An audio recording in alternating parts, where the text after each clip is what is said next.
Les peintures rupestres qu'on retrouve dans les grottes de Lascaux en France sont entourées d'un épais voile de mystère. Que représentent ces œuvres ayant traversé les millénaires? Sarah-Christine Bourriane a visité le lieu mythique cet été et nous apporte quelques réponses. Sarah-Christine, bonjour. Allô? Ça doit être impressionnant de fouler ce lieu. Oui, plus que je pensais. En fait, mon mari et moi, on se faisait la réflexion que ce qu'on s'imaginait de Lascaux ou des grottes d'art rupestre en général, on imagine comme une image de taureau sur une paroi, puis que ça s'arrête là. Mais là, comme d'entrer vraiment dans le lieu physique, non seulement c'est comme vraiment magistral, là, il y en a comme au-dessus de 600 qui sont représentés. Puis, ils nous présentent ça un petit peu comme la chapelle Sixtine. Là. C'est comme de la préhistoire. Oui, c'est ça, de la préhistoire. Mais quand même, bon, c'est peut-être un petit peu pour attiser là, le sentiment. C'est du marketing.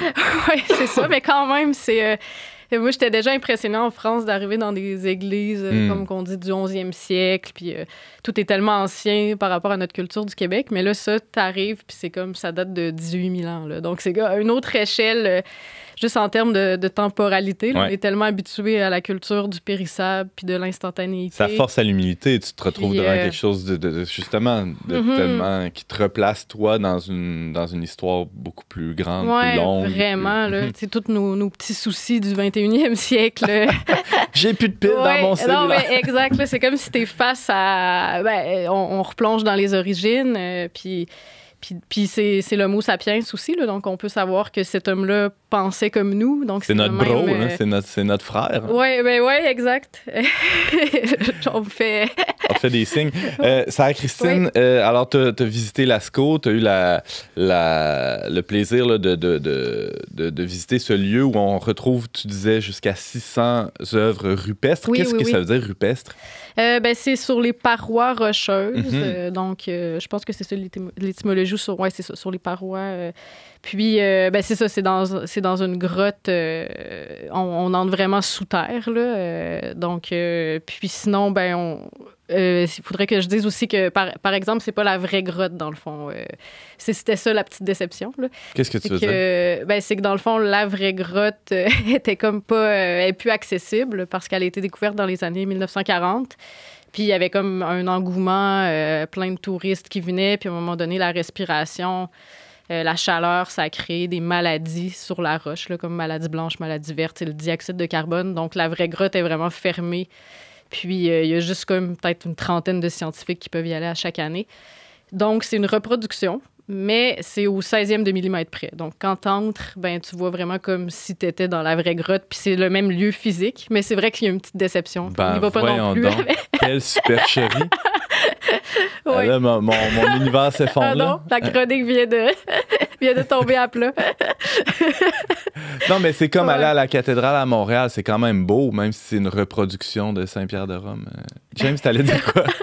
C'est drôle, là, ce qu'elle dit, Sarah, moi, ça me fait prendre conscience. Tu sais, souvent, dans les dessins animés, on s'imagine que les grottes de la préhistoire, c'est comme, tu sais, c'est au même niveau que la Terre. Là, genre, ils marchent, puis là, tout d'un coup, tu rentres dans une grotte. Ça, mais là, elle dit qu'il faut vraiment descendre. Oui.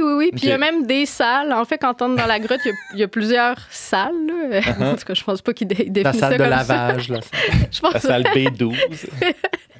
Bon, c'est ça. Donc, t'as comme une salle, par exemple, qui s'appelle la nef, une autre que c'est comme un puits, en fait. Et, je pense que là, c'est peut-être pas représenté de cette manière-là, mais c'était 6 mètres sous terre. Donc, c'est des lieux qui sont pas facilement accessibles. Puis là, ce qu'on appelle les hommes des cavernes ne vivaient pas dans les cavernes. C'était un lieu où c'était pas leur lieu d'habitat principal. OK. Fait qu'ils allaient là juste pour on pense que c'était dessiner. comme...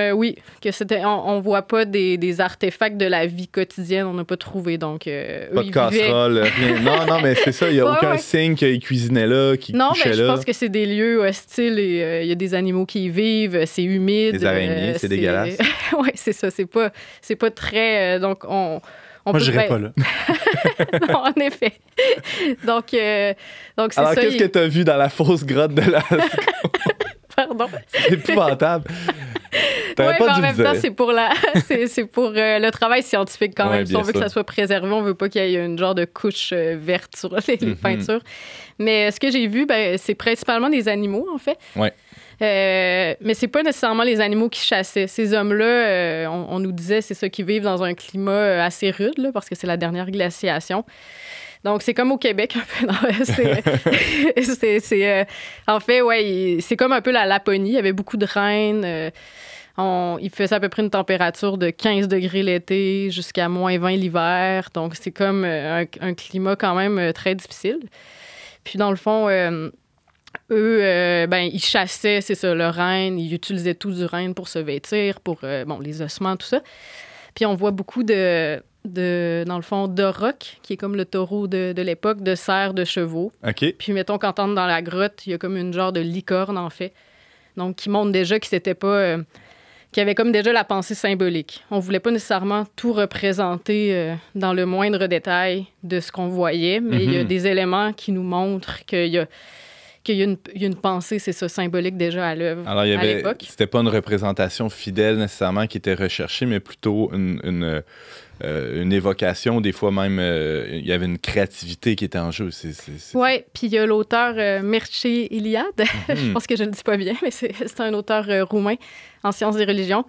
Puis lui, il va dire qu'il y avait, pourquoi on parle de pensée symbolique, c'est qu'il y avait différents pans de la vie, comme la sexualité, la mort, les saisons qui étaient représentées. Donc, dans le fond, c'est comme, c'est pas des... Les grottes nous racontent des histoires, mais font référence à quelque chose de plus universel, puis à des systèmes. Bien, après ça, là, c'est toute une question d'interprétation, parce que dans ce domaine-là, c'est dur de... Qu'est-ce qu'ils disent, les scientifiques, Sarah Christine? Est-ce que ça nous donne des indices que l'homme de Cro-Magnon, là, où l'homme à cette époque-là était spirituel, il y avait une vie spirituelle? Est-ce que ça nous indique quelque chose à ce niveau-là? Ou... Bien, il y a beaucoup de chercheurs qui vont dans ce sens-là.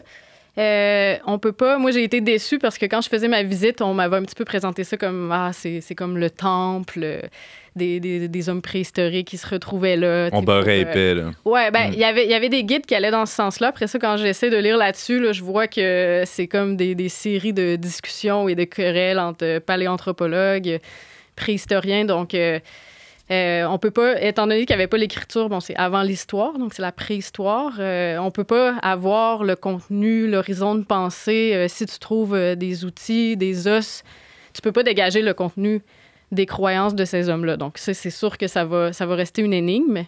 Mais il y a des choses qui vont pointer en ce sens-là. Il y en a qui vont recouper, comme Mircea Eliade fait, avec comment les peuples chasseurs-cueilleurs pensent.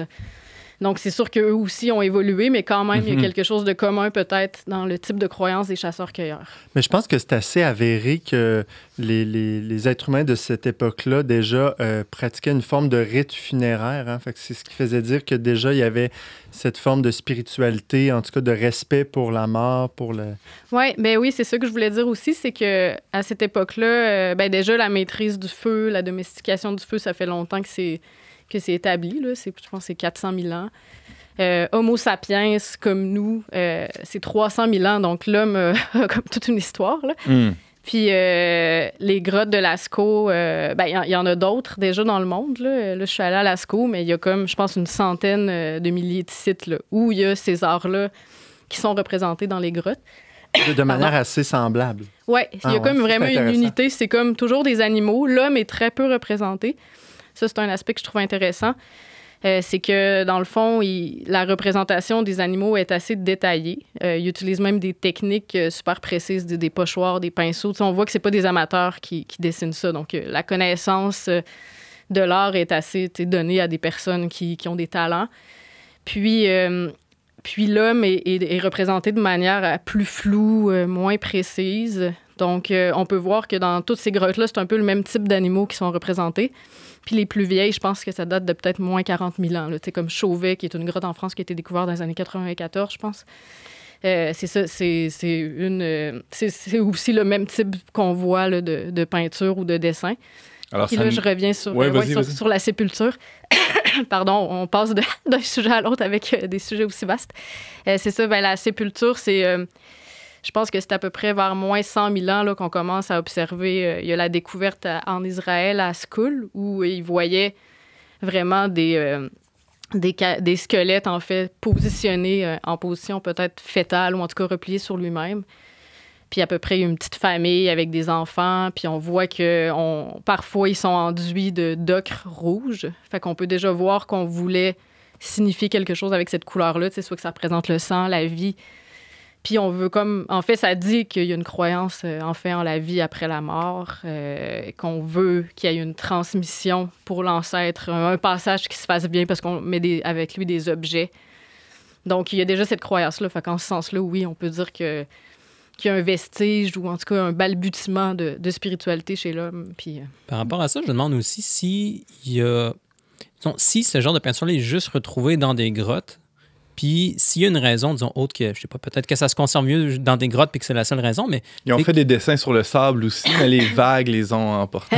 Ou sur des murailles de pierre, je sais pas, mais je sais pas s'il y a une raison comme spéciale pourquoi on en trouve autant que ça dans des grottes, justement. Nous, on n'en fait plus de dessins dans des grottes, mais c'est pourquoi... c'est encore drôle, il y a des graffitis là, au centre-ville, là, il y a des tunnels puis des grottes. Là, c'est vrai, t'as raison, c'est peut-être super naturel. Excuse-moi, je voulais pas défaire ton argument, mais...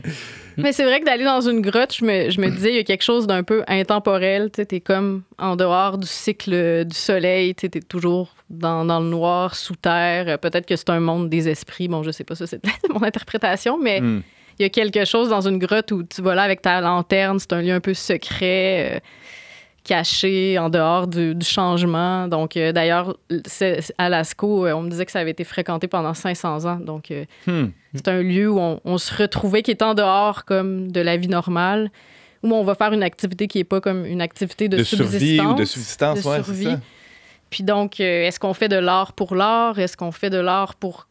C'est ça, soit se raconter des mythes, peut-être... qu'on se raconterait le récit de nos origines, qu'on voudrait transmettre aux enfants. Il y a eu des traces de pas aussi qui ont été retrouvées de jeunes enfants, donc on peut savoir qui venaient là. Est-ce que c'était comme un rite du passage à l'âge adulte? Bon, là, c'est sûr, j'évoque plein d'hypothèses en rafale, mais c'est des hypothèses qui sont avancées par certains chercheurs. Sarah Christine, en répondant à James tout à l'heure, tu parlais des représentations d'êtres humains, là, d'hommes, de femmes dans ces peintures-là rupestres. Est-ce que ça nous dit quelque chose de la place de l'homme dans la vision qu'ils ont du monde, dans leur cosmologie, ou je sais pas trop? Là. Ben oui, c'est vraiment intéressant parce qu'on peut se dire que l'homme, maintenant, on le voit plus comme maître et possesseur de la nature. À cette époque-là, les êtres humains, c'était des petits groupes d'une vingtaine, d'une trentaine face à un monde immense d'animaux puissants, tout puissants. Puis eux, il y avait des tigres à grandes dents à cette époque-là? Ils ont fait une petite animation puis on voyait des lions. Fait que, après ça, bon, là, j'ai pas été vérifier l'information, mais on voyait que ça avait l'air d'être un monde... Nous, ici, on voit l'ours brun au Québec en allant en camping, puis on est dans notre voiture. Mais il n'y avait pas des dinosaures? Il n'y avait pas de dinosaures. C'était bien avant. C'est ça. Bien essayé. Donc, le monde est représenté par des animaux en plus grande partie qu'il faut maîtriser, d'où on tient notre nourriture. Donc, ça peut pointer vers les religions plus chamaniques, là, qui est souvent la religion des chasseurs-cueilleurs, où on veut invoquer soit les esprits des animaux, ou que le chaman est en contact avec ces esprits-là. Puis d'ailleurs, dans la grotte, j'avais vu une représentation... d'un cheval, c'est ça, on voit les différents moments, c'est comme une histoire. On voit les différents moments de sa mort, puis on voit comme un petit peu sa tête qui est comme représentée plus pâle en noir, comme si c'est son âme qui quitte, en fait. Donc, il y avait déjà une représentation de la mort à ce moment-là. Donc, oui, l'homme se voit comme beaucoup plus une composante de la nature qu'en étant distant comme aujourd'hui, peut-être, où on a beaucoup plus maîtrisé, en fait. Ouais. Sarah Christine, tu nous parlais des grottes de Lascaux et de tout ce que ça représente, du mystère qui entoure ça. Il y a plein d'hypothèses, là, tu en as évoqué quelques-unes. Les scientifiques ne s'entendent pas tous là-dessus. La recherche demeure ouverte et merci de nous avoir tenus au courant de ça. Merci, Sarah Christine. Désolée de la déception. Et on a appris aussi que c'était pas une vraie grotte, que c'était en plastique.